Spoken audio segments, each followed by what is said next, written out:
tengamos todos una idea clara de qué implica esto que se está tratando ahora en comisiones del Congreso Nacional y que el oficialismo pretende que se convierta en una nueva ley de sociedades. ¿Cómo pasa? No, pero anda, ¿qué sí? El control anda, seguro. No, pero eso no. Sí, no, esto de esto, no, porque tiene que venir acá lo pase corto, bueno, son más que nada para que escuchan y ustedes puedan ir siguiendo un poco los temas que vamos a tratar.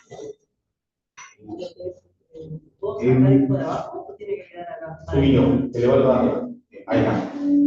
Mi forma de análisis es a partir de lo conocido. Lo conocido es la ley 19.550. Nosotros tenemos una ley que se basa mucho en la teoría institucionalista. No es una ley institucionalista pura, pero hay en nuestra ley de sociedades, la empresa en algún momento tiene más importancia que los propios socios. El principio de conservación de la empresa es un principio rector que está en el artículo 100. La noción de interés social está enfocada a partir de una noción común de los socios, pero alguno podría pensar que también está en la mirada de la empresa como algo distinto de los socios. Esta doctrina institucionalista nos brinda modelos de organización, que son los tipos sociales, pero son modelos de organización rígidos. El legislador previó de esa manera queriendo hacerlo. Por eso lo hace a partir de elementos esenciales tipificantes de los que no te puedes alejar. A partir de la imperatividad. Muchos autores entendieron esa imperatividad como un orden público societario.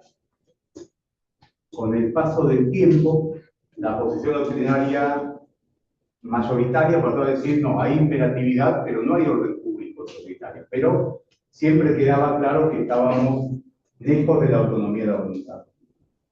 El legislador te propone moldes y vos elegís qué molde usás para tu empresa. Hay otras formas de ver el derecho societario, pero nuestro legislador no lo previó hasta la ley de SAS. Y la ley de SAS, hay algunas jurisdicciones como la nuestra, donde todavía no tienen la aplicación que deberían tener. Entonces, tratemos de analizar en qué consisten los cambios. El primer cambio, para mí, el más importante, es el cambio que se da en materia de tipicidad. No es que dejen de ser típicos los moldes típicos. Sí se reducen. O sea, el proyecto tal como está hoy elimina las sociedades de personas. Plantea un modelo de sociedad simple que hoy existe, aunque no lo diga de esa manera, en la sección cuarta. Y de hecho prevé el mismo régimen de responsabilidad de la sección cuarta, con lo cual toma esa estructura. Estructura apta para sociedades profesionales, para las antiguas sociedades civiles que pasaron a la ley general de sociedades y ahora pasarían al proyecto, y en general para permitir la organización de una sociedad como digan los socios. Es un primer tipo social que legisla. Después legisla la SRL, la SA, la SAS y la DAT. Esa es la estructura que el legislador prevé, bueno, todavía no es legislador, porque esto es un proyecto. El proyectista, el que redactó el proyecto, la comisión, previó como estructuras aptas para el desarrollo de negocios en materia societaria. Pero el gran cambio en materia de tipicidad es el abandono de esa rigidez. Ahora, ¿esto es algo nuevo? No, eso no es algo nuevo. Yo digo en algunas clases de posgrado, en el año 17, el profesor italiano Montaletti escribió un artículo que se llama Tipicidad, decadencia de un principio. ¿Por qué? Porque el mundo a partir de la década del 90 fue cambiando la tipicidad rígida por tipologías flexibles. Tipologías donde vos no necesitas dar a la organización de tu empresa la forma estructurada que dice el legislador. A mí me gusta explicar esto con un ejemplo que pasó en la realidad. Fueron alumnos míos en Austral, ya saben, por ejemplo que todos me escucharon, pero porque me pasó en la realidad y se frustró un negocio justamente por la tipicidad. Una sociedad anónima quería invertir en Estados Unidos para desarrollar una línea de negocios allá, había conseguido un inversor, no me acuerdo el monto exacto, pero era algo así como 12 millones de dólares que estaban dispuestos a poner, y lo único que pedían era el 30% de la sociedad que se cree en Estados Unidos y un derecho de veto de las decisiones del directorio de Argentina cuando tratara temas de la inversión en Estados Unidos. Los accionistas de la sociedad argentina querían hacerlo. Estaban muy interesados en entrar al mercado estadounidense. El grupo inversor ya hacía este tipo de negocios en la zona de Texas, entonces le interesaba hacer negocios con esta gente. Pero el artículo 266 de nuestra Ley General de Sociedades dice que la función del directorio es personal y integral. Por lo tanto, nuestro derecho no permite que exista otro órgano societario que le diga al directorio esto no lo podés hacer. ¿Qué opciones había? Transformarla en SAS y tomar esta decisión. Era muy engorroso porque la sociedad argentina ya tenía 23 socios, era problemático. Por más que quisieran hacerlo, el negocio se les escapó. Bueno, esto es lo que cambia. Esta forma rígida de la tipicidad es el primer cambio para mí de máxima importancia en esta materia. Segundo cambio importante, de la mano del primero, la función del objeto social.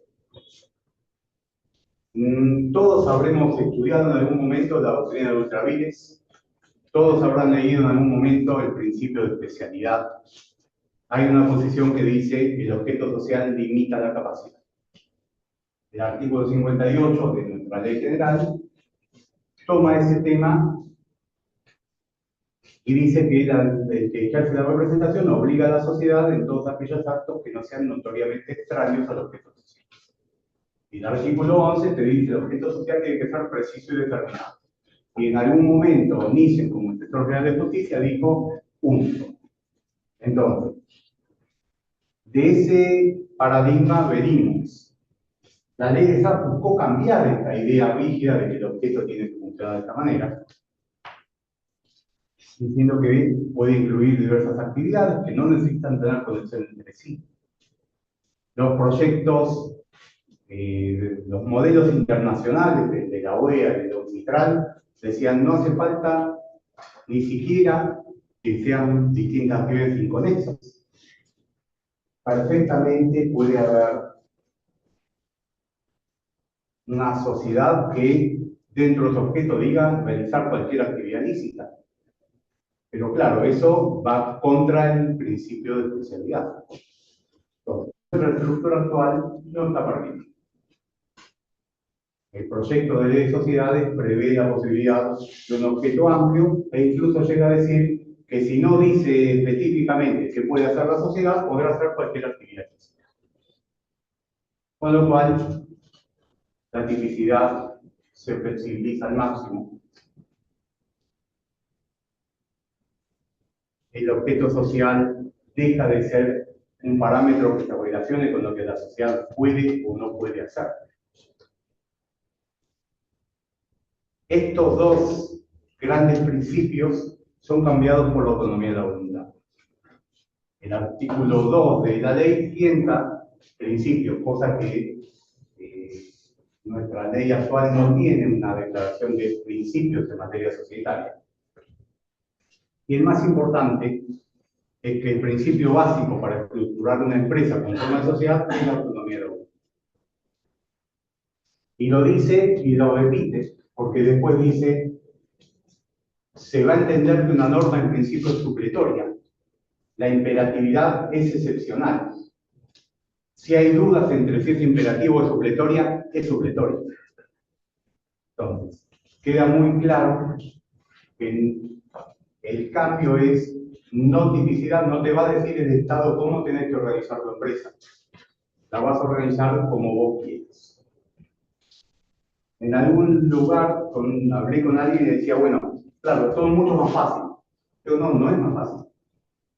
Posiblemente es más difícil. Reyes Villamizar, en su libro SAS, cuando escribe de este tema, dice, la autonomía de voluntad es mucho más difícil a la hora de estructurar un estatuto, porque no tenés las protecciones del Estado para una cantidad de cuestiones, las debes resolver vos. Pero ¿qué es lo que pasa a ser el centro de la cuestión societaria? En el ámbito interno, en la relación entre socios, hay autonomía de la voluntad. Estructuren su empresa como quieran. En el ámbito externo, hay protección de los terceros. Se busca la protección de los terceros. Después vamos a ver cómo, pero se busca la protección de los terceros. Algunos dicen, hay un cambio también en la exigencia del sustrato empresario.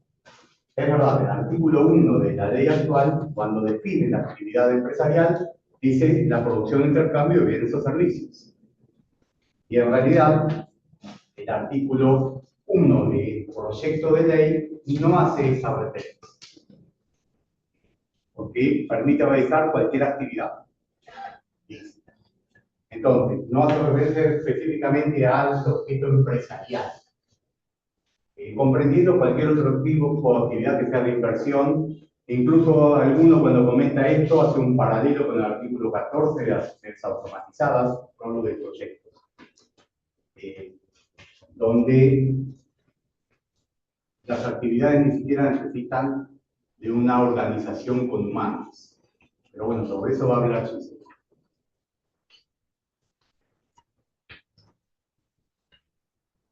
Vamos a avanzar en 3 o 4 puntos más y vamos a sacar una primera conclusión. Porque es la conclusión general del gran cambio que tiene este proyecto de ley. Nuestra ley está estructurada en base, entre otras cosas, en cuanto a la causa fin, en el artículo 1 y el artículo 3. Cuando se dicta la ley de SAS, un gran debate era si la ley de SAS tenía que cumplir con estos artículos. O sea, si vos estabas obligado a distribuir los dividendos entre los accionistas en base al porcentaje de participación, o si podías dar otro destino a las ganancias o beneficios que tenga la sociedad. El artículo 13 de la Ley General de Sociedades prohíbe un destino que, por ejemplo, aparte a uno de los socios de llevarse su porcentaje de ganancias. Lisandro Haddad escribió hace unos años un artículo donde decía, si yo quiero ser socio de Elon Musk y acepto que no me voy a llevar dividendos, porque lo que me importa es ser socio de él y el aumento que pueden tener mis acciones, el legislador no me deja. Sí, efectivamente, el artículo 13 tiene una estructura rígida. Cuando se dicta la ley de SAS, la mayoría de doctrinas trata de decir, bueno, como la ley de SAS está regida por otra serie de principios, no los principios de la Ley General de Sociedades, el artículo 13 y 1 no le son aplicables. Como el artículo 33 de la ley SAS dice, se aplica a la Ley General de Sociedades, en cuanto concilie con esta ley, dice no, no concilie. Pero siempre existe la duda interpretativa, porque otra parte de la doctrina dice, mira, es sociedad, se aplica a estos artículos. Y para los tipos sociales de 1150 no hay duda que el artículo 13 es una norma imperativa de la que no se pueden apartar. Bueno, el proyecto de ley cambia radicalmente la causa fin del contrato de sociedad, permitiendo que la finalidad por la que alguien participa en la sociedad sea lo que expresamente se acordó. Se expresa tácitamente, porque en definitiva va a terminar aplicando el artículo 281 del Código Civil y Comercial, que habla de causa fin en pleno. Disculpen si estoy muy técnico. A mí me gusta hablar de manera que entiendan todos, pero yo quería explicar estos puntos que considero centrales, junto con la función del capital social, que es la otra gran innovación estructural, para sacar una primera conclusión. Ya termino, hablo del capital social. Cuando estudiaron en la facultad, no importa cuándo, no importa en qué facultad, estudiaron las funciones del capital social. Una función de garantía, la indisponibilidad, y en menor medida, pero también se estudiaba el capital como la medida o función que representa la participación de los socios. Bueno, esta es la única función que se mantiene. Directamente el proyecto lo que hace es separar el objeto a cumplir del capital social. Lo que hace el proyecto es explicar que el capital social no cumple una función de garantía y explicar que la razón de ser del capital social es determinar los porcentajes de participación de los socios en la sociedad. Incluso también aclara que los aportes de los socios no tienen que guardar proporción o llegar al monto del capital social, sino que pueden ser mayores. Como para dejar bien en claro, no es ni siquiera el conjunto de aportes de los socios, y mucho menos una medida de garantía. Esto ya había sido debatido en doctrina. Esto ya había sido tratado por muchos autores. Ya en la ley de SAS se permite constituir una SAS con un capital social de 2 sueldos mínimos vital móvil, con lo cual ya se había alejado esta función histórica del capital social. Pero mucha doctrina sigue hasta el día de hoy hablando del capital social y todas estas funciones. Y entonces, la primera crítica, una de las primeras críticas que recibe el proyecto es, bueno, pero ¿cómo va a funcionar ahora la infracapitalización? Será lo que debe ser la infrapatrimonialización. Pero queda claro que hay un gran cambio. Entonces, como síntesis de una introducción, ¿qué pasa con el nuevo proyecto de sociedades y lo que conocemos hasta ahora? Cambia todo. Cambia todo lo estructural que fue ya criticado doctrinariamente durante una cantidad de años. Cambia la idea de sociedad regida por una cantidad de normas imperativas para pasar a una idea de sociedad contractualista, regida por la autonomía de la voluntad. Refuerza esto el legislador, pues el legislador no, el proyectista, diciendo los principios generales de derecho y principios generales de los contratos se van a aplicar para resolver cuestiones societarias, a menos que se diga que se aplican otras normas. Está expresamente dicho en un artículo del proyecto. La tipicidad deja de ser el centro del sistema porque está abandonado por la autonomía. Cambia esta noción del objeto, cambia la noción de y la medida del capital social. Cambia esta noción rígida de causa-fin y las cláusulas nulas del artículo 13. Cambia el sustrato a la actividad de la sociedad dedicada a la producción de intercambios de servicios para dar una amplitud mayor.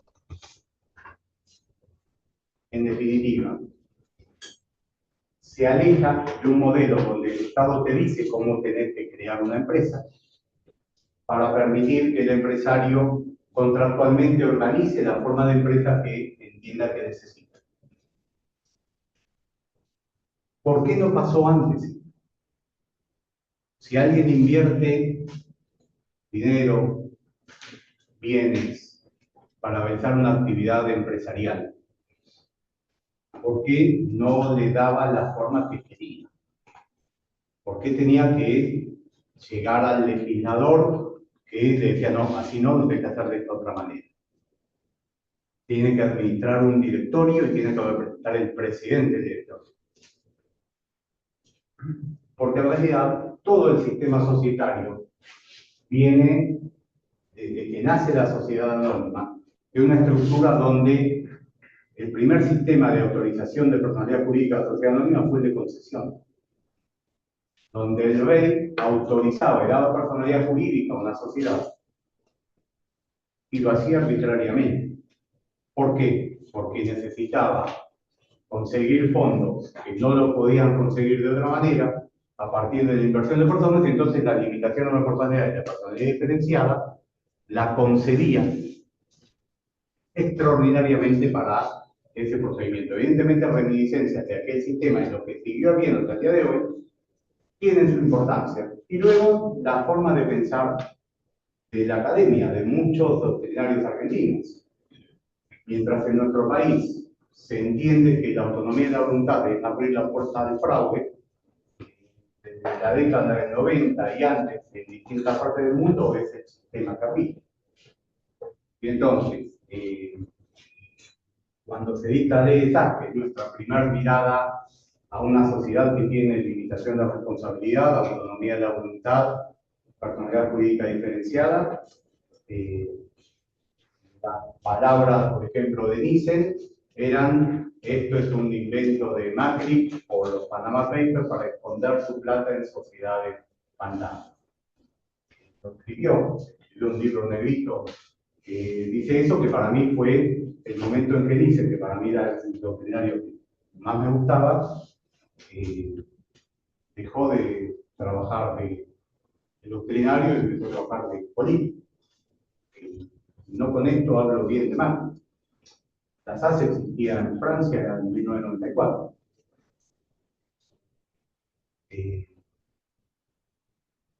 Francisco Belle Villamizar toma el nombre de la sociedad francesa, toma en 2008 el molde de estructuras y soluciones del LLC de Estados Unidos, principalmente de Delaware, y crea la SAS americana, que nace en Colombia, que copia la OEA, que nuestro país también toma. Ya siguiendo estos lineamientos. ¿Qué hace el anteproyecto, hoy proyecto, y quizás ley en unos meses? Lo que hace es tomar eso que ya fue gestándose hace 30 años en el mundo. En 2008 se legisló en Colombia, que con la ley de SAS ya se legisló acá hace 10 años. Y lo vuelca a la estructura de nuestro derecho societario. Desde la ley de SAS hasta acá, la década de sociedades se mantuvo tal cual la conocemos, con un régimen que siempre se elogió desde que yo empecé a leer sociedades, pero se elogió en 1972, cuando no había celulares, cuando no había internet, y que quisimos y seguimos manteniendo hoy en 2026. Es un régimen lógico, bien estructurado, pero para un mundo que ya no existe. Entonces, capaz que alguno de ustedes está pensando: ¿para qué estudiamos en la facultad lo que estudiamos? El mundo iba cambiando. Sí, nuestra ley no. Nuestra ley siguió con esa estructura de pensamiento. Muchos autores, muy respetados, se resistieron y se resisten a los cambios, entendiendo que los cambios son perjudiciales para nuestro derecho. Mi opinión, después vamos a ver cambios en particular, para darle después la palabra a Giselle. Porque esto que les digo es lo general. Yo creo que nuestro derecho societario, en realidad en nuestra economía nacional, en lo que depende de sociedades, fue en los últimos años muy malo. Pero no hablo de Milei, hablo de los últimos 20 años o más. Entonces, ¿qué Estado pretendemos? ¿Qué vamos a decir? El fracaso de esto, esta ley va a traer el fraude, y esta ley no va a traer el fraude. En realidad nosotros tenemos un montón de empresas fundidas, empresas que fueron a otro país, nuevos empresarios que eligen estructurar sus sociedades fuera de Argentina, porque hoy, en un mundo globalizado, en un mundo digital, vos entras a una computadora, entras a un celular y construís tu sociedad donde querés. y vas a elegir el lugar que sea más conveniente, económicamente, en cuanto a la organización, en cuanto a la tributación también, en cuanto a la conexión con el mundo, en cuanto a las soluciones y en cuanto a la forma de organización que querés dar a tu actividad. Claro, si vos no considerás que el empresario, cuando va a crear una empresa, está haciendo una inversión para un desarrollo particular, entonces querés darle a la empresa una entidad que supera al empresario, quizás las soluciones de la ley de 150 son razonables, porque están pensadas de esa forma. ¿Qué otros cambios trae la ley ya a nivel más específico? Evidentemente este proyecto tuvo la elaboración de gente que tiene experiencia en el trabajo del derecho societario, porque entre más profundizás en las soluciones, más encontrás cantidad de detalles que tienen que ver con facilitar el desarrollo de la actividad en esta materia. Y cuestiones que eran debatidas, acá están resueltas. Puede gustarle a alguno, puede no gustarle a otro, pero acá están resueltas. Voy a mencionar algunas, son muchísimas, pero como para ir viéndolas. Bueno, pasar de uno, porque yo ya hablé de todas las Claro. Yo estaba más interesado en transmitir primero una idea general, que ya lo hice, para luego ver cambios en particular. Si alguien leyó el proyecto, tiene opiniones, dudas, si a alguien no le gusta lo que digo, hable, no hay ningún problema. Yo doy mi opinión brindando el proyecto. Este es el objetivo de hoy. Bueno, hay un artículo que explica que no es necesario una sede social física. Me parece que eso es totalmente deseable. Hasta ahora, la gran innovación en materia de sede era diferenciarla del concepto de domicilio, que había venido a partir de un fallo plenario Quilpe y luego una posterior modificación de la 550. Evidentemente estamos en un mundo en el que no es necesario una sede física.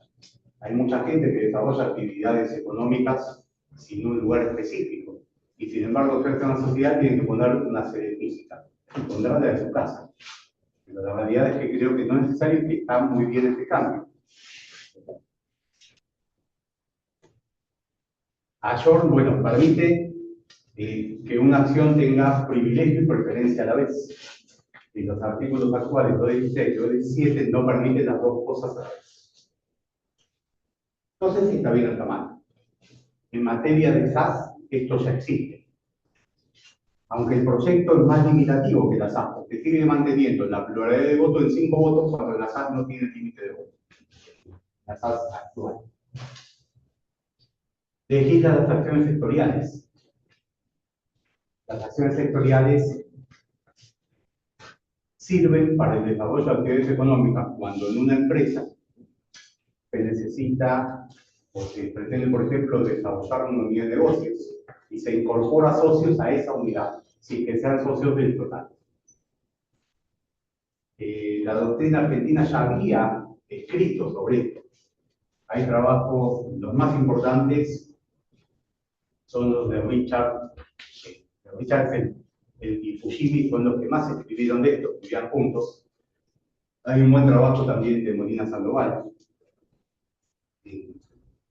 A mí es un tema que me gusta, yo escribí alguna ponencia de esto también. El problema de la acción sectorial hoy es que en una sociedad típica, como una sociedad anónima, es difícil de desarrollar por cantidad de cuestiones y siempre hubo una cuestión con la contabilidad. Es decir, ¿cómo repartir dividendo en una unidad de negocio de la sociedad si el resto de la sociedad perdió plata? Bueno, el proyecto resuelve todo esto y lo resuelve bien. Lo legislan los artículos 209 y 210, ¿no? Voy a profundizar, a menos que me pregunten en la acción sectorial, porque estaríamos media hora hablando de acción sectorial. Lo que quiero es mostrar las novedades del proyecto. El proyecto legisla sobre el conflicto societario. Lo legisla en diferentes lugares, le da más sistematicidad que lo que hay hoy. En ese sentido, bueno, tiene una solución que es, en el artículo 156, la disolución por inviabilidad. En definitiva, castiga a los socios con la disolución y liquidación de la sociedad cuando el conflicto termina por hacer no operativa a la empresa. Situaciones que hoy existen, pero que no están legisladas y jurisprudencialmente se resuelve a veces la disolución ante la imposibilidad de funcionar de los órganos societarios. Eso es una solución jurisprudencial, ahora está legislada. Bueno, todavía no está legislada, está proyectada. Permite la impugnación de las decisiones de todos los órganos sociales. Lo más importante del directorio. No es que hoy no se permita, es que hoy no está legislado y entonces algunos dicen no se puede. Bueno, acá está, el proyecto está legislado. Permite que los socios resuelvan en el estatuto la competencia a la que quieren someter los conflictos que pueda haber.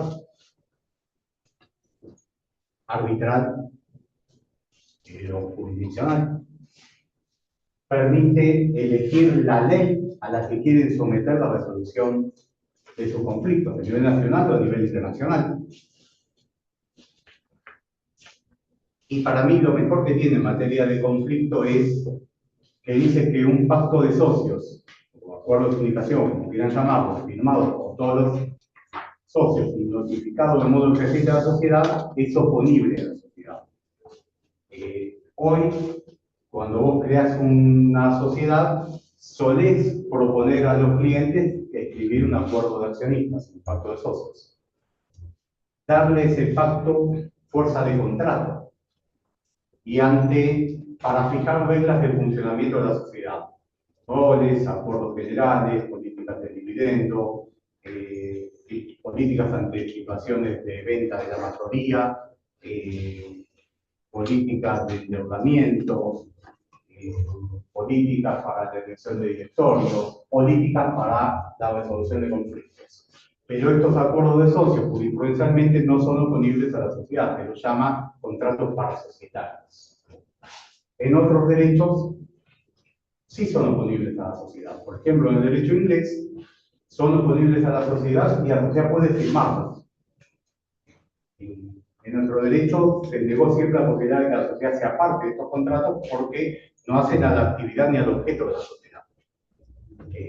Y hubo alguna jurisprudencia vieja que decía estos pactos terminan sometiendo las decisiones societarias fuera de la estructura de la sociedad, entonces no pueden entenderse válidos. Si bien se fue abandonando esta doctrina en la práctica, si bien la necesidad del empresario hace que estos pactos existan, si bien existen mecanismos para asegurar el funcionamiento de los pactos, como es transferir las acciones por un fideicomiso o el otorgamiento de mandatos para dar firmeza a los pactos, la realidad es que siempre estamos hablando de mecanismos no societarios y entonces estos pactos no tienen la fuerza que deben tener. Bueno, en el proyecto estos pactos pueden integrar de alguna manera a la sociedad al ser oponible a la sociedad cuando lo firmaron todos y se notificó de modo fehaciente a la sociedad. Entonces, entiendo que esto es quizás un instrumento fundamental a la hora de resolver sobre el conflicto societario, porque deja que los socios pacten cómo lo quieren resolver.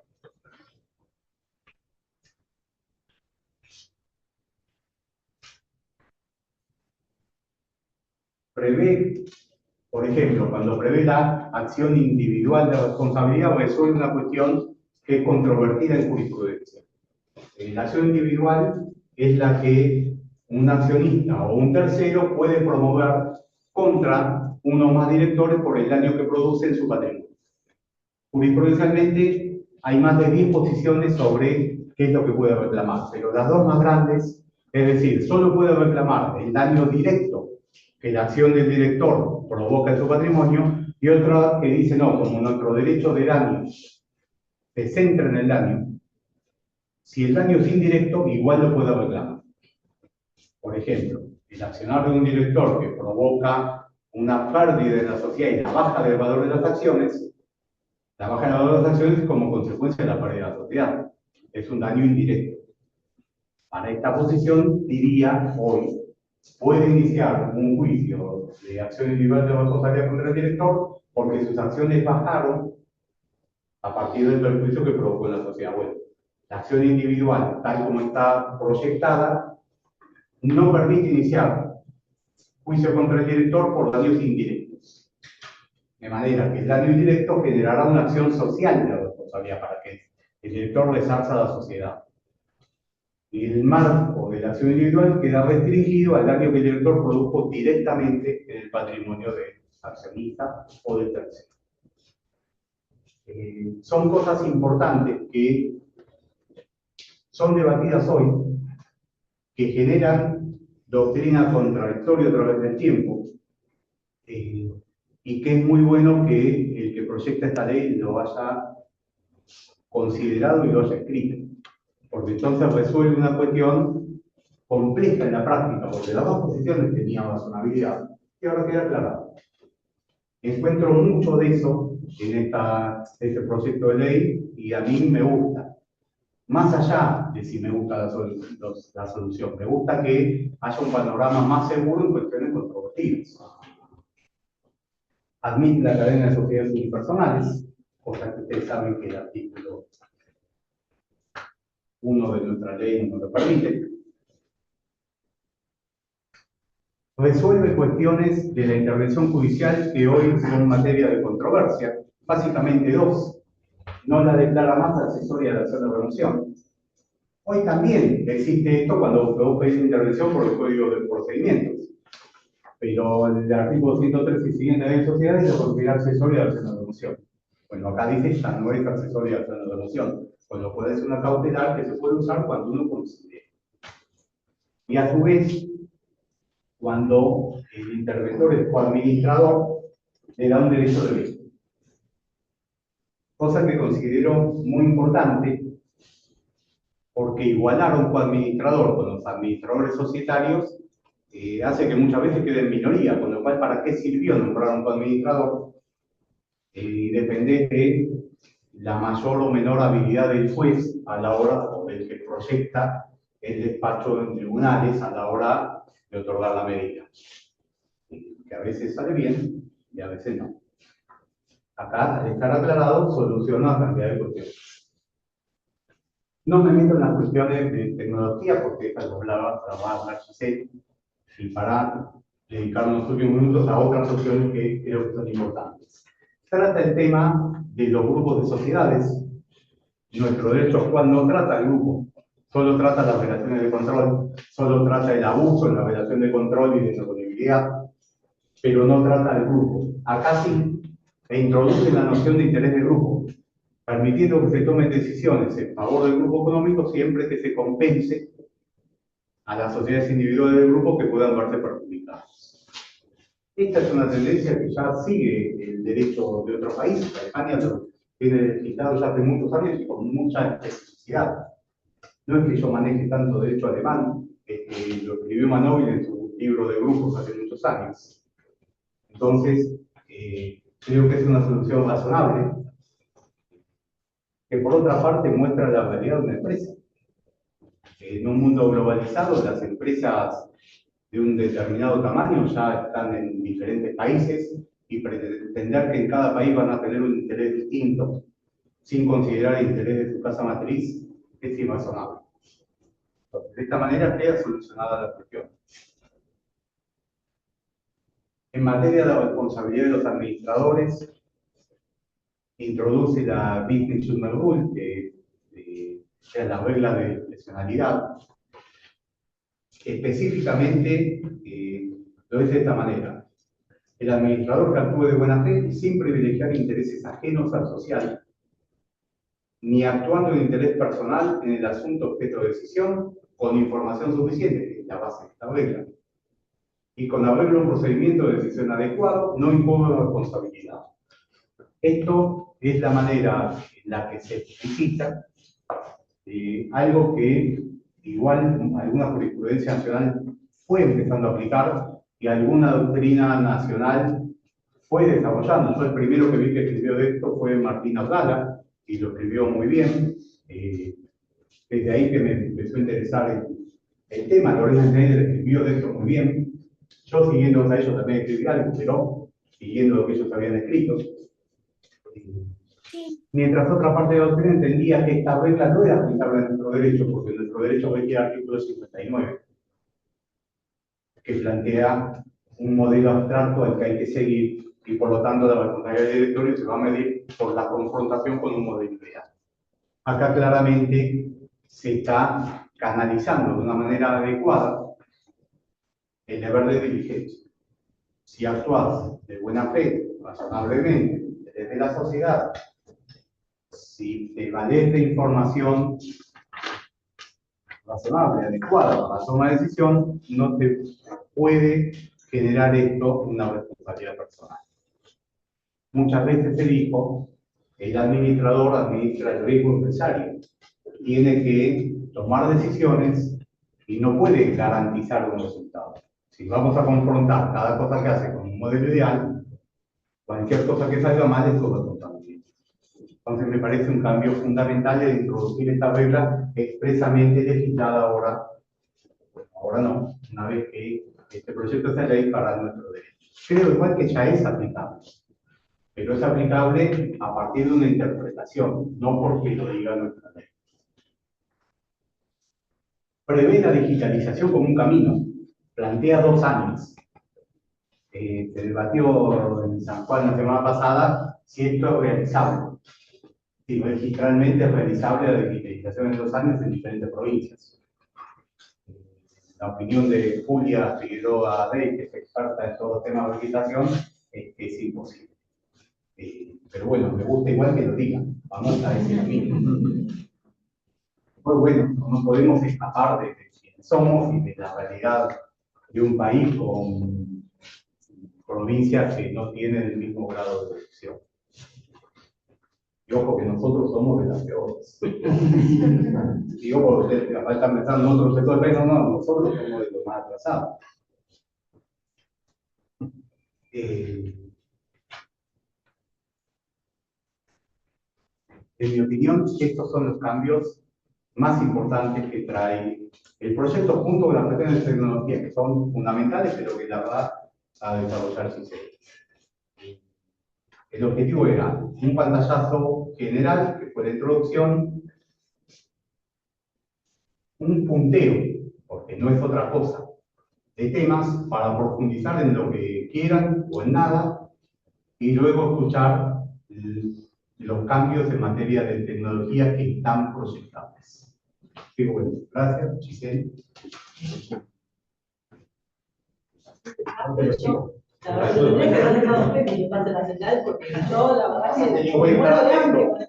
estar atento, voy a pasar. Pero usted el saludo. Muchas gracias. Bueno, muchas gracias. Estamos por acá, ¿no?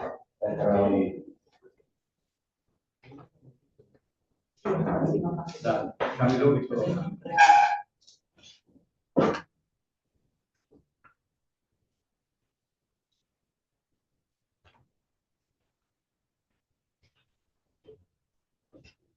Una persona de hacer algo malo y te... Estamos mirando en pantalla grande. ¿No?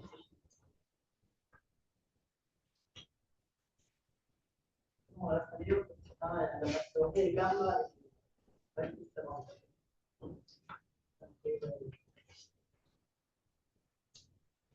Por suerte el proyecto no es mucho. Sí.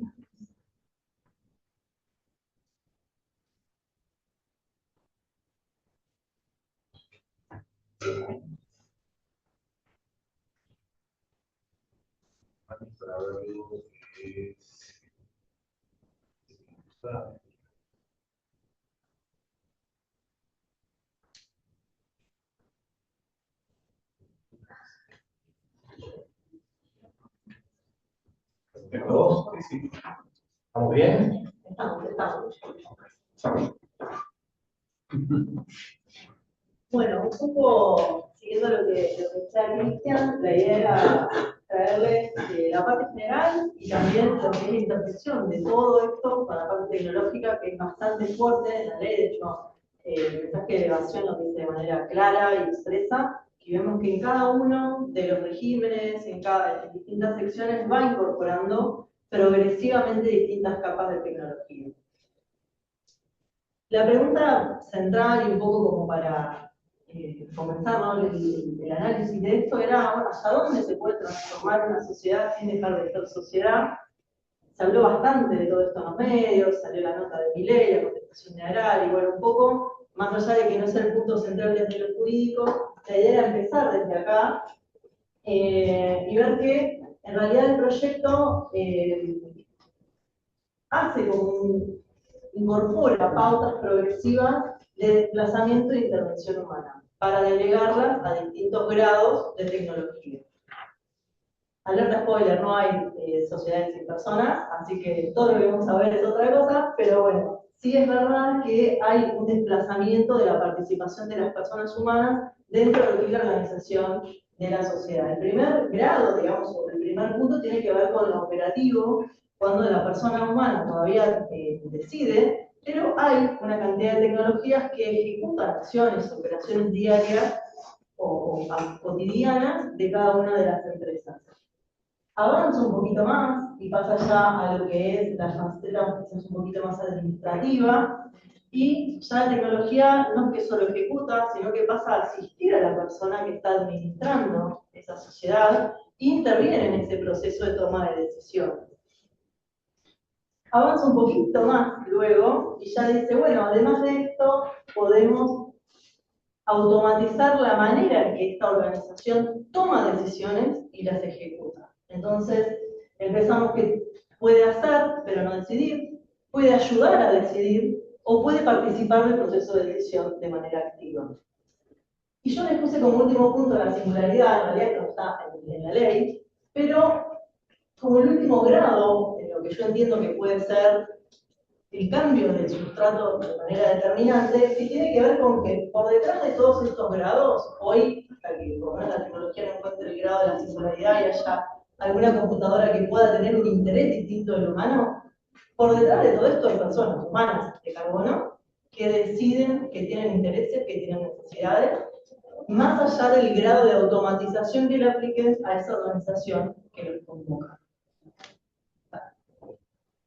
El proyecto, siguiendo esta línea, aborda a lo largo de toda la reglamentación estos tres estadios que tienen que ver con la actividad en la primera parte, con el artículo 14, lo relativo a las sociedades automatizadas. Después se incorpora una previsión especial en cuanto al régimen de administración en el artículo 102, que regula cómo puede hacer el administrador para integrar la tecnología en el ejercicio de su función. Y finalmente tenemos todo lo relativo a la gobernanza y la automatización de la gobernanza en el régimen de las DAOs, que está desde el 257 en adelante. Sí. Entonces, bueno, el punto de partida, entiendo yo, que es el menor grado de tecnología que incorpora el proyecto de ley, tiene que ver con la sociedad automatizada. ¿Hasta dónde puede automatizarse una sociedad sin dejar de ser una sociedad? Puede ser otra cosa y no necesariamente un centro de imputación diferenciada en los términos que lo conocemos. Y acá el artículo 14 nos trae una pauta. ¿No? No, por favor. El artículo 14 es todo lo que hay de sociedades automatizadas, es este artículo, y este solo artículo fue el que generó todo el run que escucharon.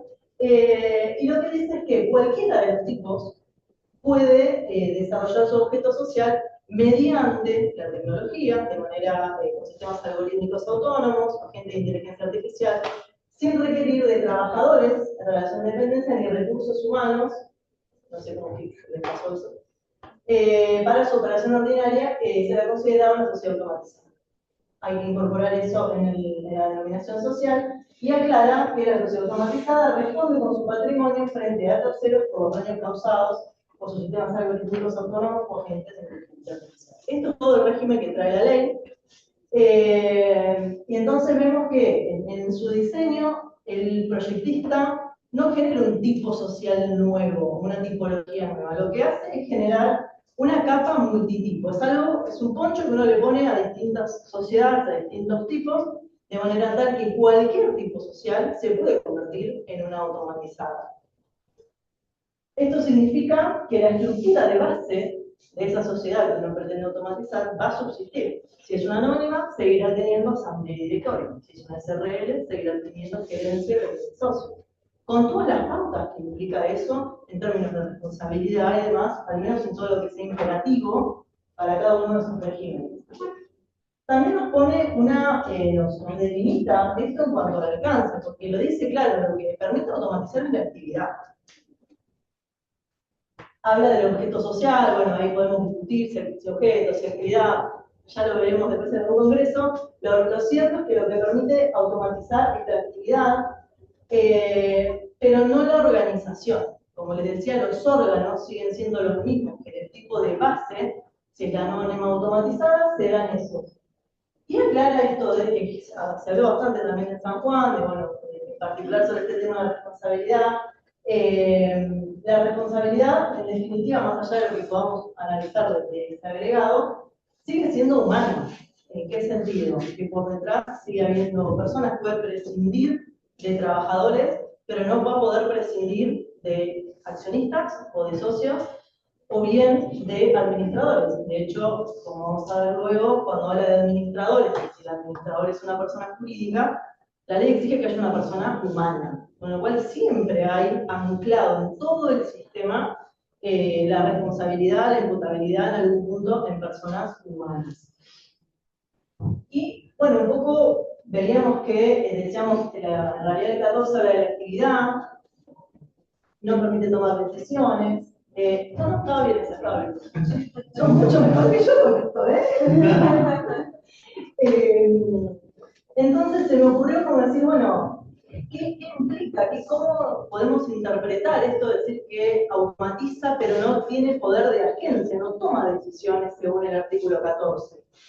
Entonces ahí se me ocurrió este primer gráfico que tiene que ver con un eje de la automatización y otro eje de la agencia, porque la sociedad automatizada, en general las organizaciones pueden tener baja automatización con alta agencia, es decir, que haya muy poco que se ejecute de manera automática, muy poco mecanizado, pero que tome grandes decisiones, es decir, eso poquito que tengan automatizado, aunque es de lo menos frecuente, pero bueno, puede ser que la IA decida, no sé, asignaciones de portafolio, mientras que la operación sigue siendo manual, alguna segregación de clientes, de carteras, selección de proveedores.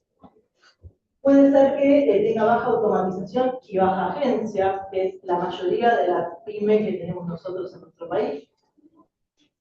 Puede ser que tenga alta automatización y baja agencia, por ejemplo, empresas líneas de producción, que tipo Yastesal, que tienen unas mega plantas, que todo se hace prácticamente solo, sale todo paletizado y lo transportan en camiones. Con eso tiene altísima automatización, pero en serie de toma de decisiones, esos robotitos que fabrican coches o que fabrican todo eso, la verdad es que no deciden nada.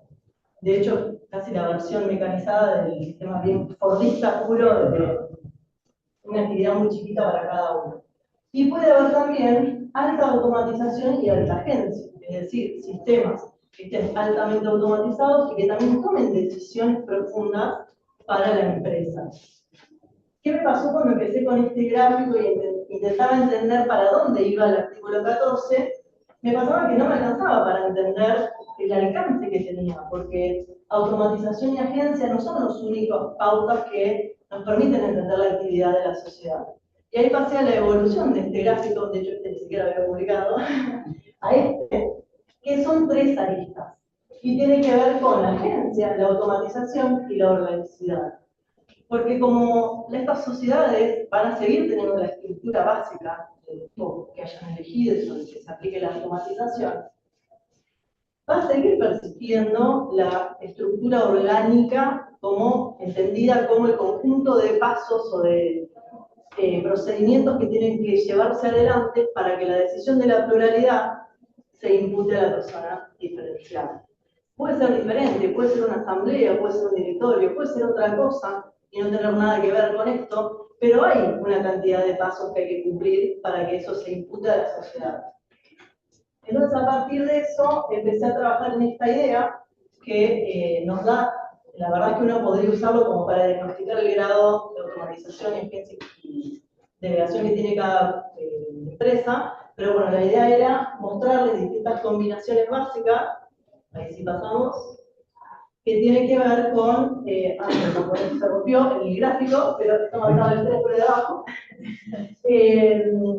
La sociedad del artículo 14 está acá, está en la ejecución del objeto social, en operaciones cotidianas, tiene alta automatización, porque de hecho la norma prevé que esté íntegramente automatizada, de hecho del 0 al 99 parece que quedaría excluida, pero no tiene tanta agencia, porque por lo que dicen está automatizando procesos, y claramente no tiene nada de organicidad, porque no interviene en el órgano de administración, no interviene en el órgano de gobierno, con lo cual puede variar el grado de automatización y agencia, perdón, el grado de agencia, el grado de automatización no, tiene que ser pleno, pero claramente no se involucra, no se inmiscuyen en cuestiones de organicidad. Entonces ahí nos marca claro el alcance de este régimen en cuanto a lo que tiene que ver con las sociedades automatizadas. Acá, bueno, es comparado a los escenarios, igual después va a ir avanzando, lo puse cada uno de los ejemplos. Porque podemos tener sistema ordinaria, la administración asistida por IA, que bueno, nosotros parecen todos cuadrados, que no como raro, y lo que es ya la dirección orgánica automatizada, que va a ser el caso de la DAO. Entonces, con lo que tenemos hasta acá, ¿ustedes qué opinan? ¿La IA puede ser administrada? Tenía razón Harari con la idea de Financial Times. Tenemos unos non-human scores. Bueno, alguien quiere opinar algo, no le veo mucha intención. La verdad es que no, hoy no puede una IA ser administradora. Lo que puede pasar, quizás, es que la IA, la que sigue, la otra pregunta era, ¿y el administrador puede delegar tareas en una IA? Sí. Podría. Pero si al mismo tiempo. Exactamente. Bueno, la ley, ¿cómo? No, sí. No, adelante. Sí. El 102. Exactamente. La que sigue tiene justamente, bueno, acá tenemos la administración asistida por IA, en la que ya empezamos a tener un grado de organicidad quizás un poquito más alto, porque ya participa del proceso de toma de decisiones, pero no reemplaza al órgano. Acá lo que tenemos es una asistencia en el ejercicio de las funciones, en la toma de decisiones, pero hoy la ley es clara en que la responsabilidad sigue siendo 100% del administrador. Ese administrador tiene que ser humano y la responsabilidad va a seguir siendo de ese administrador. De hecho, dice claro que no se limita ni se exime de responsabilidad al administrador por el solo hecho de haber incorporado inteligencia artificial. Bueno, pero bueno, la ayuda de la IA quizás le va a resolver al administrador tener distintas variables que si las tuviese que analizar solo, no sé si las logra. Porque vos me vas a mirar un prompt con distintas variables y le vas a decir que te dé distintas alternativas a un caso en concreto. Y que solo quizá no lo pueda resolver. Exactamente, hay un margen de procesamiento de información, incluso de lo que hablaba el doctor D'Alessio de la vista general, que tiene que ver con cómo procesar toda esa información, cómo tomar buenas decisiones, que sin duda la IA asiste. También trae un montón de complejidades el incorporar esa tecnología por cuestiones fraudulentas, por inyección de prompts, por el sesgo de las personas a tender a confiar más en la computadora que en el criterio propio. Entonces es como que es ambivalente porque la verdad es que de los dos lados hay muy buenas razones y muy buenas fortalezas y también cada una trae sus propias sombras, ¿no? De hecho, te potencia el nivel de diligencia, en definitiva, del administrador. En toda medida de administrar, delegar en esa IA es automatizar un proceso. Lo que pasa hoy, no debe haber empresa que, por ejemplo, no busque empleados con agentes de inteligencia artificial. A una amiga le pasó, la tomaron un estudio de liquidación de siniestros a través de buscarla por LinkedIn con un sistema de IA y que eso llevó a sugerir candidatos en función del perfil que buscaban y bueno, después de la responsabilidad de quien elige que logra con eso. Exacto, porque la IA te va a recomendar X perfiles, pero en definitiva el que contrata va a seguir teniendo la responsabilidad de esa contratación. Igual es algo medio distópico, ¿no? Porque IAs van a estar hablando con IAs, porque la IA selecciona los currículums hasta que los currículums los hagan IAs para que los seleccionen. ¿Quieres decir algo? Sí. Bueno, excelente que traes este tema, me surgen varias cuestiones, pero A todos igual. hay una, por ejemplo, la pregunta me quedé callado porque eran muchísimas, pero hay una puntual. Una, ¿qué pasa con la participación de, por ejemplo, sociedades externas que ya están pensando en ser conducidas por IA y que quieran por ahí hacer inversiones acá? Yo sé que vos estás mucho en el tema de organizaciones, va un poco por ahí. La primera cuestión, cómo se da esa vinculación y si esto permitiría que formen parte, ya que vendrían de otra regulación. Claro. En principio, como la automatización es una capa multitipo, si el tipo permite que participe en otras sociedades, pues la automatizada lo va a permitir igual. Lo que no van a poder hacer, que de hecho está viendo consultas que te dicen, uy, yo tengo un agente y quiero que... No, mira, eso no se puede. Va a tener que haber socios y va a tener que haber un administrador humano, un representante. Alguien va a tener que haber atrás de todo esto.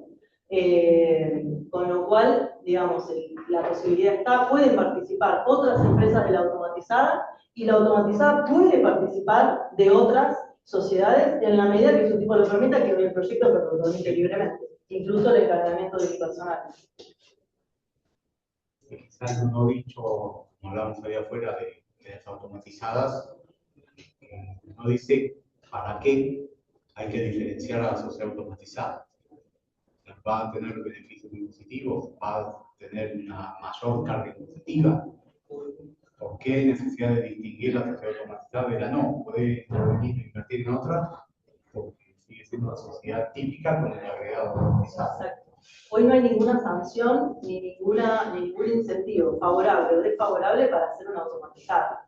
Hoy, quizás el día de mañana quizás esto sea la semilla de la renta humana universal, no lo sabemos, la verdad es que eso ya nos excede de futurología, pero es verdad que hoy no tiene ninguna sanción ni ningún beneficio. Lo que está claro es que la intención del legislador es dejar regulado que por más automatización que haya en la capa de operaciones, sigue siendo una sociedad, sigue habiendo personalidad jurídica diferenciada y sigue habiendo organicidad, porque justamente ni siquiera lo convierte en tipo, sino que lo aplica sobre cualquier otra estructura societaria de la región. La última era las empresas que ya están constituidas que van a adquirir todo esto y que van a implementar. ¿Qué hacen? Actualizan, ya tenemos mucho trabajo porque tenemos que actualizar todos sus estatutos. No sé, pregunto qué sucede ahí. Hay un periodo de transición que tiene previsto la ley, que es cómo va a salir.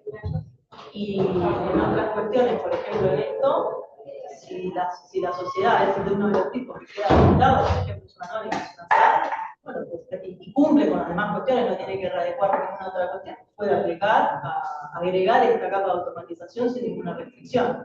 No veo, no sé si vos ves alguna limitación en ese Es sentido. todo lo contrario, al no ser un tipo nuevo, si llega al grado de automatización tendrá que aclararlo. Exactamente, exactamente. Igual hoy en Argentina la verdad es que prácticamente no hay empresas que tengan este nivel de automatización y al hablar de totalmente automatizada, la verdad es que achica mucho la ventana de las sociedades que pueden entrar, porque hasta el 99,9 son no automatizadas. Entonces el universo de sociedades que van a quedar acá incluidas, más allá de que les convenga o no, es bastante limitado. Pero sí hay muchas empresas por ahí que tienen muy baja cantidad de personal y que tienen alto giro económico y que hoy eso a veces te coloca al borde de considerar si son o no empresas, sobre todo por ejemplo en el caso del fisco. Entonces, porque no demuestran una estructura empresaria que les dé una capacidad económico-financiera para el ejercicio que están teniendo. Esto por ahí podría permitir darle ese marco de regularidad a los procesos que tengan automatizados que les permitan prescindir de personal, de sede física y demás. Totalmente. Incluso no queda claro si es una cuestión de máxima y uno podría optarlo igual, digamos. Yo no tengo el 100%, pero tengo el 95%, el 70%. ¿Puedo optar por ese régimen? Porque no está claro. Pareciera que no, pero si es un régimen más gravoso, normalmente uno puede. Y puede más lo más, puede lo menos, ¿no? Entonces, normalmente se puede, eso todavía no. Hay que ver cómo sale el texto final, pero no está claro. Incluso hay sociedades que empresas que no se dedican a la producción, uno se imagina quizás una producción automatizada, no sé, los talleres de las fábricas de China que trabajan a oscura porque son 100% robotizadas, pero también hay un montón de, por ejemplo en Argentina, empresas de software que tienen un empleado si tienen y casi todo lo que hacen es automatizado. Perdón, pensando mal un poco, pero si solo se consigue automatizar cuando es 100%, podría pasar que una sociedad con el 90% elija de negociar y con terceros y tranquilamente podría no anunciarse una sociedad automatizada, digamos, porque se dice la publicidad y capaz que uno cuando ve sociedad automatizada piensa dos veces, porque no es lo mismo negociar con una sociedad con IA que negociar con alguien que sabe calcular. Exacto. Sí, de momento la ventana es esta, es como que el margen de error es del 0 al 29, porque como habla de totalmente automatizada, incluso se mencionó esto de decir, bueno, ¿por qué habla solamente de trabajadores? ¿Qué pasa si tiene vínculos de locación de servicio, que son personas igual, pero con otro vínculo jurídico? Y los monotributistas colaboradores, qué sé yo, hay como un universo de posibilidades que hoy no están claras, pero sí está claro el ámbito o el alcance que le da el proyecto a esta automatización.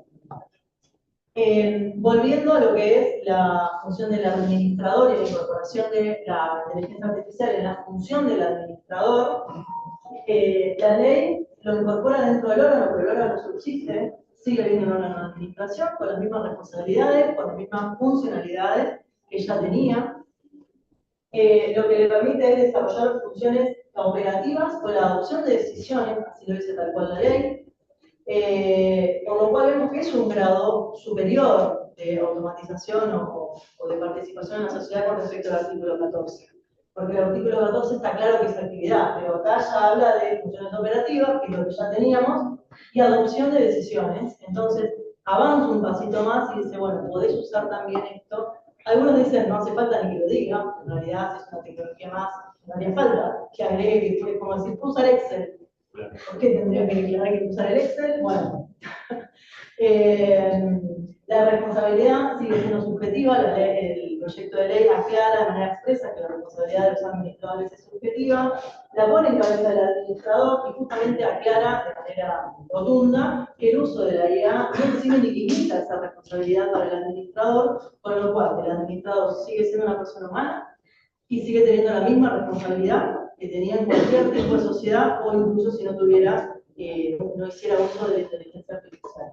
No dice si tiene que declarar que lo usa. La inteligencia automatizada, que dice tenés que declarar automatizada, no dice en este caso que el director tiene que avisar que está usando IA, por ejemplo, sus accionistas, pero bueno.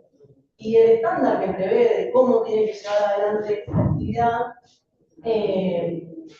bueno, el deber de ejecución de funciones operativas o la adopción de decisiones, como ya decíamos, y el filtro o el estándar va a ser la diligencia, la alerta y la administration rule, porque justamente no cambia nada del régimen de la universidad. Con lo cual, todo lo que se le aplicaba al administrador común se le va a aplicar al administrador que usa inteligencia artificial. En ese punto, es como, en mi opinión, es como decir, usa Excel, usa Word, usa inteligencia artificial. La responsabilidad es la misma. Así como no puede decir, uy, me falló la nube y me eximo de responsabilidad, no puede decir, uy, la gente alucinó y salió del mar. Y la otra frontera, la última frontera a la que llega el proyecto actual, tiene que ver con la gobernanza. ¿Hasta dónde puede protocolizarse o automatizarse la gobernanza de una sociedad sin que deje de ser sociedad? Porque hasta acá veíamos actividad, después veíamos toma de decisiones con estas pautas, y ahora vemos que ya permite que las personas automaticen todo el proceso de toma de decisiones y de ejecución de esas decisiones. Y la va a hacer a través de las DAO. En el caso de las DAO, es un tipo societario específico. Ahí quedó, bueno, quedó cortado, sí, quedaba toda la parte de la DAO, pero es un tipo societario diferenciado, a diferencia de la automatizada, dice que es un tipo social, con lo cual genera una cantidad de particularidades que en el otro caso no se daban, porque adoptaba la forma o el formato del tipo societario de base, en este caso no. El artículo 258 lo que dice es que estas organizaciones que sean autónomas y descentralizadas van a ser un tipo societario diferente, especial, y genera todo un régimen cortito, pero bastante específico, para canalizar esto. Y la particularidad que tiene es que lo que permite es automatizar todo lo que nosotros hoy conocemos como órganos de gobierno y órganos de administración. Cuando uno mira el sistema de las DAO en términos generales, los componentes de las DAO son los tenedores de tokens, vamos a decir como si fueran los socios, los miembros, los tokens, que son los tokens de gobernanza, lo que permiten ejercer esos derechos. En este caso, la incorporación del representante, que no es administrador, sino que tiene por única finalidad hacer todo aquello en lo que se requiera de manera imprescindible a la persona humana. Yo me imagino, por ejemplo, yendo a una audiencia, cosas de ese estilo, ir al banco, no me imagino el banco abriendo una cuenta a una DAO, si es 100% impersonal, con lo cual la idea del representante es como un operador de frontera, es lo que conecta lo que pasa en esa vida interna, en la cadena de la organización, con el mundo exterior en el que está operando. Y también tiene una lógica adaptativa, porque el legislador, el proyectista, hace lo que puede con lo que hay. ¿En qué sentido? Que esta figura va a funcionar en el entorno actual que tenemos, y la realidad es que estamos hablando de la Ley General de Sociedades, pero hay todo un entorno normativo que está vigente y que no cambia, en virtud de lo cual hay muchas de estas cuestiones que todavía necesitan de esta adaptación y de esta hibridación del fenómeno. Si uno lo piensa desde el fenómeno DAO, es decir, ¿cuánto del fenómeno DAO real, puro, de Web3, captaron? Capaz no sé si tanto, pero se captó lo que se pudo y es mejor que esté a que no esté. Eso es opinión, ¿eh? Es mejor que esté a que no esté. En cuanto a las particularidades de la DAO, más allá de que el proyecto lo tipifica o identifica como elementos característicos de la autonomía y la descentralización, notamos que, ¿por qué se habla de autonomía, descentralización? Bueno, estas organizaciones suelen estar desplegadas en cadenas de bloques, blockchain, y vienen de esta lógica medio casi anarcoliberalista en algún punto, porque vienen del 2009, después de Bitcoin y de todo lo que fue esta crisis institucional, con lo cual se pensaba en una idea de DAO sin ningún tipo de intervención, o con la menor intervención humana posible, sin ningún tipo de control, sin ningún tipo de participación del Estado, de ninguna índole. Y bueno, después empezaron a funcionar, empezaron a pasar cosas, y empezaron a modular un poco este criterio. Notamos que, por ejemplo, el criterio de descentralización fue mutando a lo largo del tiempo, igual que el criterio de autonomía. Entonces, hoy uno lee autores como Vitalik Buterin, que es si lo conocen, es uno de los fundadores de la red Ethereum, y uno puede ir viendo esta evolución y decir, bueno, en los primeros papers era fundamentalista de que no hubiera personas, que no hubiera control de identidad, que no hubiera ningún tipo de jerarquía de ninguna índole, que sea todo plano.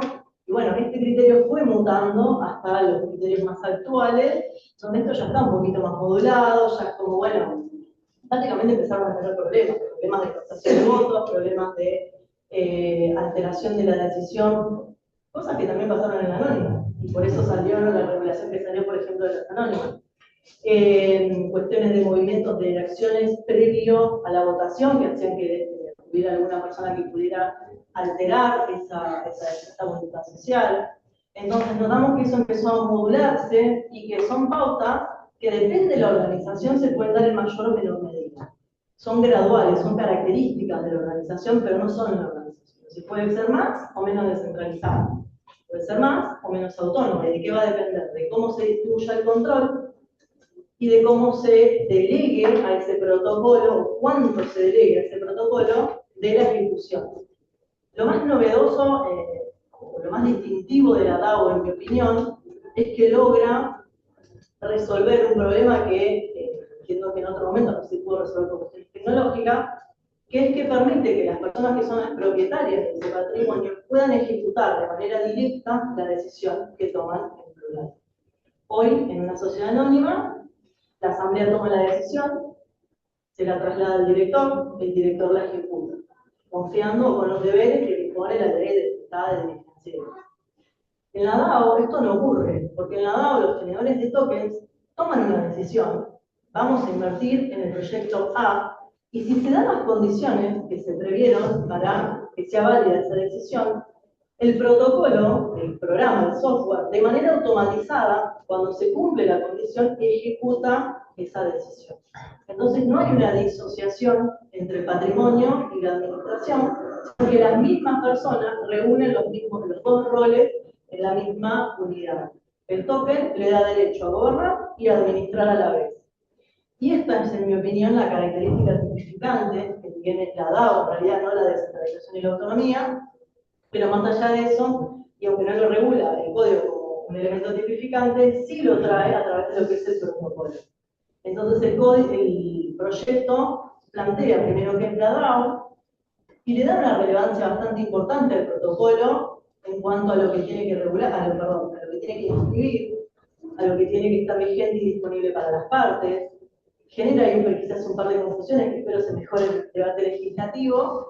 Y hay algunas fricciones en cuanto al protocolo, que es lo que va a ejecutar lo que decida la gobernanza, y el estatuto, porque subsiste la idea del estatuto, con lo cual no está claro qué pasa, cómo dialogan entre sí, sobre todo porque el protocolo suele evolucionar de manera bastante dinámica, y el estatuto no siempre, y porque el código, y porque el proyecto requiere que cada modificación del protocolo sea registrada, con lo cual es como que cada actualización que hicieran tendría que ir a registrarla, no sé, es una fricción que tiene que va a ver cómo, hay que ver cómo sale. El ámbito de aplicación sería únicamente el que decide registrar la DAO.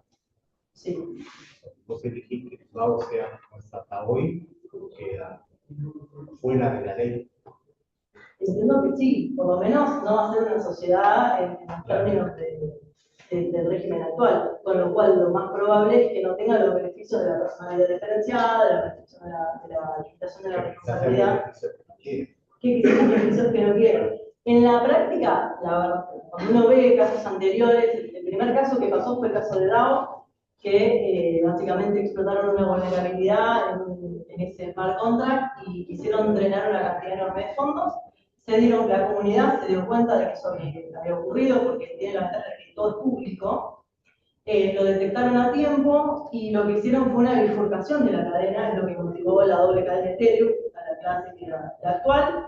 Y hubo una discusión muy grande, de hecho, en ese momento en la gobernanza de Ethereum. A partir de ese fue el primer caso, después hubo que tuvo que ver con la cuestión bien tecnológica. Y después hubo un caso judicial, que es el caso de la DAO, que de hecho Miguel lo menciona en la nota que hace, en el cual también hubo entraron fondos, lo delito, muy burdo encima, porque le hackearon, por seguridad social le robaron una contraseña a uno de los programadores, y el programador tenía básicamente la misma contraseña en todo, así que entraron de ahí en cascada, declarando todo lo demás. Cuestión que drenaron un montón de fondos que eran vamos a decir, de clientes, de consumidores, de cuentas comitentes, y ahí los consumidores hicieron acciones judiciales contra la DAO para recuperar esos fondos. Y se dio la particularidad de que la sentencia resuelve que había responsabilidad de los tenedores de tokens en el entendimiento de que era una sociedad no incorporada, bueno, ya que el régimen es diferente al nuestro, entonces eso generó un montón de inquietudes en el mundo de la DAO, porque nadie quería que vengan a golpear la puerta a reclamarle nada. Sobre todo porque ni siquiera se conocen entre ellos, o sea, es como que no hay una cuestión ni de confianza ni de nada con los más tenedores de tokens. Con lo cual hubo muchas que empezaron a migrar a sistemas de envoltorio, de RAP, para tener alguna pata de seguridad jurídica. Muchos empezaron con las que le llamaron las LAO, por la LLC, que adaptaron ese sistema, empezaron a salir regímenes en Wyoming. Muchos se fueron al régimen de fundaciones de Suiza, que es algo diferente al nuestro, con lo cual en realidad la comunidad está buscando en algún punto, o gran parte de la comunidad, no todos, están buscando algún grado de seguridad jurídica. No sé si esto lo va a dar, esto ya lo veremos, pero bueno, lo cierto es que si cumplen con esta reglamentación, si tienen este protocolo registrado, van a poder gozar de los beneficios previstos por el tipo, por la limitación de responsabilidad, y creo que eso es un punto. Con o sin finalidad lucrativa. sí, porque en principio ya eso quedó resuelto de la primera parte, así que también genera algunas fricciones. Pero bueno, ya veremos cómo lo resuelvo luego. Pero en principio no exige que haya finalidad de lucro. De hecho, toma el concepto de DAO, que no es el concepto, la DAC sería, la anónima protocolizada sería la DAC, que es la corporación autónoma descentralizada, en términos de lo que se hablaba, como lo definió Buterin en su momento. Y la verdad que tomaron la de la DAO, que es la que en general no tiene fin de lucro. Pero bueno, también modificaron un poco el nombre, porque tampoco es, no es organización autónoma descentralizada, es sociedad autónoma descentralizada operativa.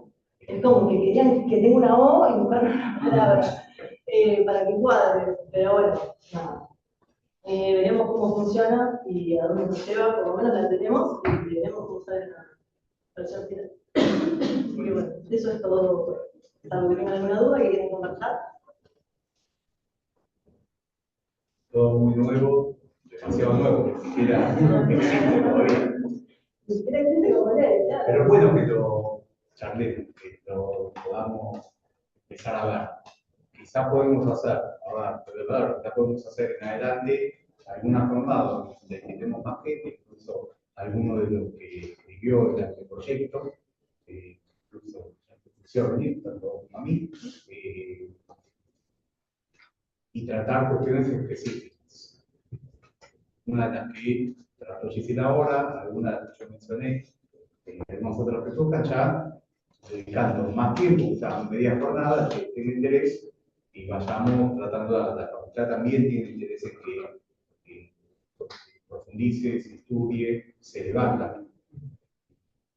Así que bueno, gracias por venir, por hablar. Una pregunta. ¿Se pensó en el proyecto, o sea, pensando un poco en la experiencia en un concepto que acá nos daban, que es que justamente legislamos, preveemos nuevos tipos o autonomía para esos tipos, o en el caso de las sociedades automatizadas, no hay un incentivo para una o para otra mayor o menor, desde eso tendrá que venir después, pero ¿se pensó en algún límite, por ejemplo, para los organismos de la Autoridad de Aplicación y Contralor, como en el caso de IGJ y demás, para un poco partir de la experiencia de evitar que con determinadas políticas se termine por vía reglamentaria de cercenar los paradigmas específicos que la ley en definitiva trae? No sé si eso desde la propia ley, este propio anteproyecto se pensó, se estructuró. Lo dice de manera expresa, no sé si querés responderle, que en la primera parte de manera expresa regula que los organismos de registro no pueden involucrarse en estas cuestiones. De hecho, le da apelabilidad directa a todas las resoluciones que emitan los organismos de contralor, que de hecho me pasó con Julia, que es una locura, ¿cómo van a apelar? No sé qué. Digo, me dice, no se me ocurre que podrían apelar una DGC. Le digo, no, a nosotros nos pasó en personas jurídicas que nos declararon la disolución de una sociedad porque entendieron que no se había regularizado en el periodo previsto por la ley, que como había quedado reducida a uno, entonces estaba disuelta. Me dice, pero ¿cómo te va a decir eso al organismo de contralor? Y lo dijo. En las RL 3 meses no terminaste la sucesión. Claro. Sí, es el criterio. Exactamente. Con lo cual se plantea muchísimo esta situación. Cada registro tiene sus particularidades porque son competencias no delegadas. Y de hecho hay muchos registros que todavía forman parte del Poder Judicial. Con respecto a eso, que está asociado directamente al artículo 9, se anuncia la creación del Registro Nacional de Sociedades. ¿Puede eso terminar influyendo directamente con los registros locales? Sé que es para publicidad, pero... Es para publicidad. Y posiblemente es algo, o sea, que exige los registros provinciales para coordinar con el nacional. Con lo cual estamos hablando de una expresión de deseo. Y de un registro bastante complejo, porque hablan de, en lugar de pensarlo como un sistema interoperable, en el que todos reciben los datos desde el momento que uno lo carga, lo que hablan es de, me vas a avisar dentro de determinado plazo lo que vos hiciste. Con lo cual hay una duplicación de procesos, porque el registro ahora va a tener que venir a registrar y dentro del plazo avisarle al registro nacional y el registro nacional toma nota. Mínimo para Queda claro que es ilógico que en el siglo XXI una sociedad que se constituye en otra provincia vos no puedes acceder a saber dónde está, al legajo, a consulta. Eso está bien. Pero la realidad muestra que no es fácil llegar a esto, aunque está bien que un proyecto de ley diga, tiene que pasar esto. De la misma manera que dice, tenés 2 años para hacer digital todo. Bueno, buenísimo. No, me quedó una cosa que quizá dice Cristian, respecto al ejemplo que diste al comienzo, cuando una sociedad extranjera quería tomar decisiones en una sociedad nacional y demás. O sea, acá también dice que la función del administrador es personal e indelegable. Sí que puede estar constituida por personas políticas que también tienen que designar a una persona humana para el ejercicio. O sea que tampoco se podría, ¿verdad?, que un ente extranjero tome decisiones. No, pero lo que pasa es que ahí está bien. Ahí está bien que sea así. Porque ahí vos necesitas a un administrador que asuma la responsabilidad por la persona que está.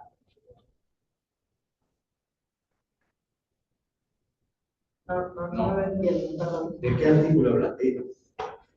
O sea, el 88 habla que la administración estará a cargo de una o más personas humanas o jurídicas, o si eso no, elegido por un proceso determinado.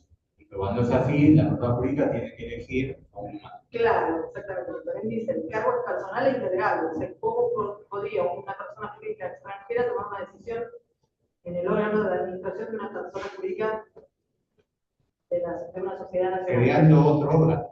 Porque la estructura orgánica va a estar regida por la autonomía de la voluntad. Entonces, yo creo el órgano de veto de decisiones de Estados Unidos. Y entonces, el directorio de la sociedad argentina, cuando va a tratar cuestiones de Estados Unidos, va a tener otra estructura orgánica, otro órgano que se va a dedicar a analizar el veto o la opinión vinculante de determinadas decisiones. O sea, porque ya no, vos tenés que pensar que la estructura orgánica también va a estar regida por la autonomía de voluntad. Claro. Como es hoy en la SAS, pero de manera explícita para todos los tipos sociales. Lo suplí creando un órgano más. Y esa era otra pregunta. La SAS también está regulada acá. Sí. O sea que también se derogaría la ley de... Claro.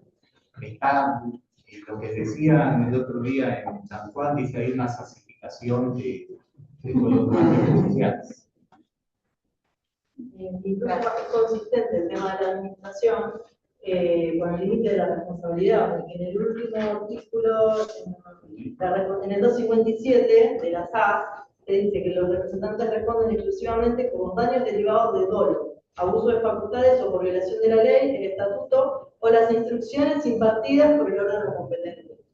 Entonces, se piensa en esta situación de si yo vacío de contenido al órgano, ya no le puedo exigir lo mismo, porque en realidad lo que puse ahí es casi un monigote que está ahí para ocupar el lugar. Entonces no puedo hacerlo responsable. Si hubo un veto, no puedo después venir a hacerlo responsable de esa decisión que en realidad no tomó.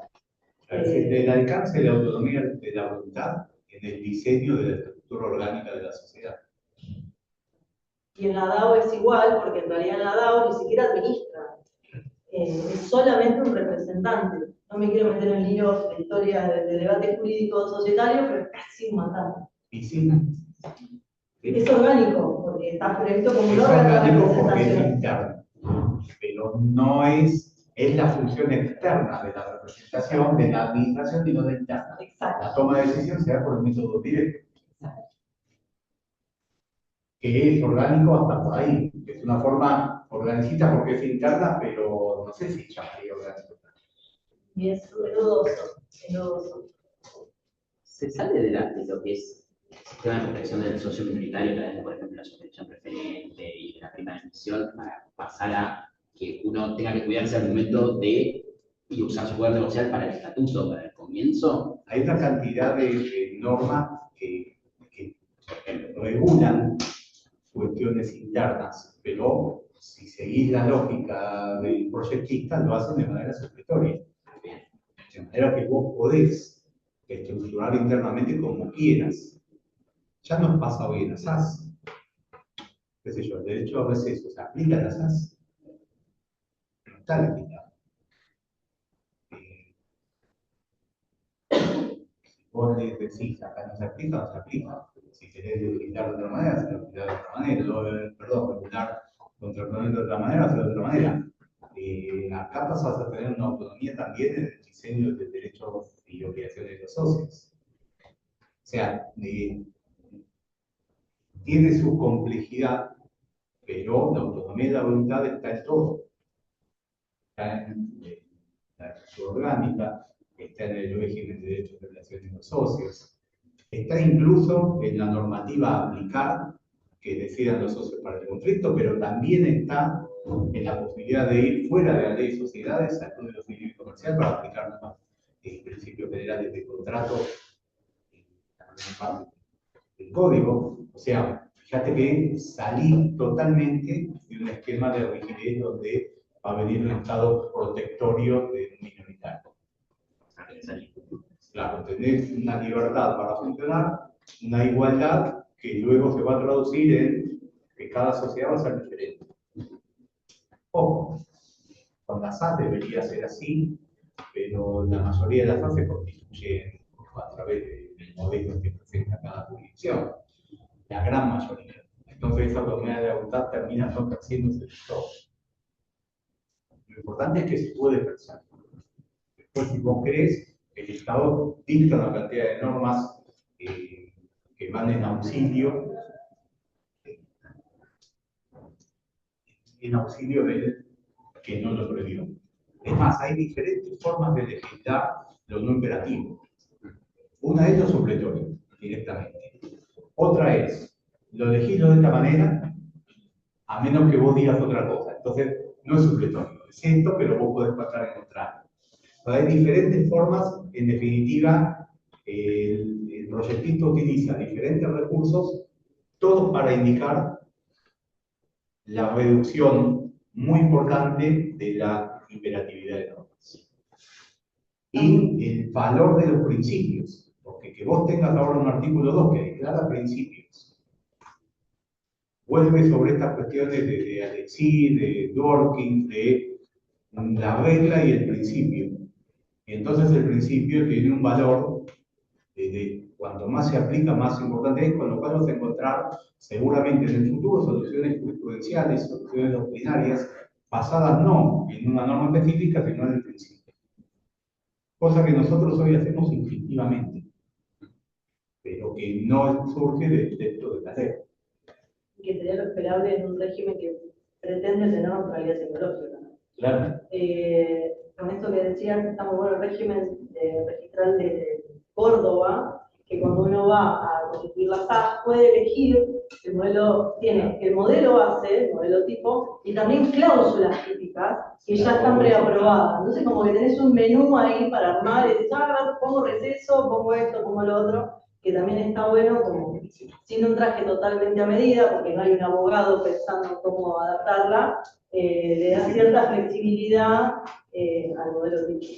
Más cuando te dicen, pero esto no, y así no. Es que en la práctica, por lo menos en Provincia de Buenos Aires, uno en el estatuto pone lo mínimo indispensable y todo lo demás va por reglamento, porque es una máquina de hacer observaciones. Tal cual. Por eso pensaba en esa pregunta de si se le ponía algún límite a los registros o alguna homogeneización para todo el país, básicamente para evitar ese abuso reglamentario. Esa es la irrazonabilidad del 28. Por un lado está eso, y por otro lado, al cambiar la norma base. Hoy, en muchas jurisdicciones, en algunas jurisdicciones todavía subsiste un criterio viejo, se apoya en la ley general. Ahora no te puedes apoyar más. La ley general va a decir todo lo que es el nuevo régimen. Igual va a haber otras excusas. Bueno, pasa como con acá, justo el botón de enviar banda. Claro, claro.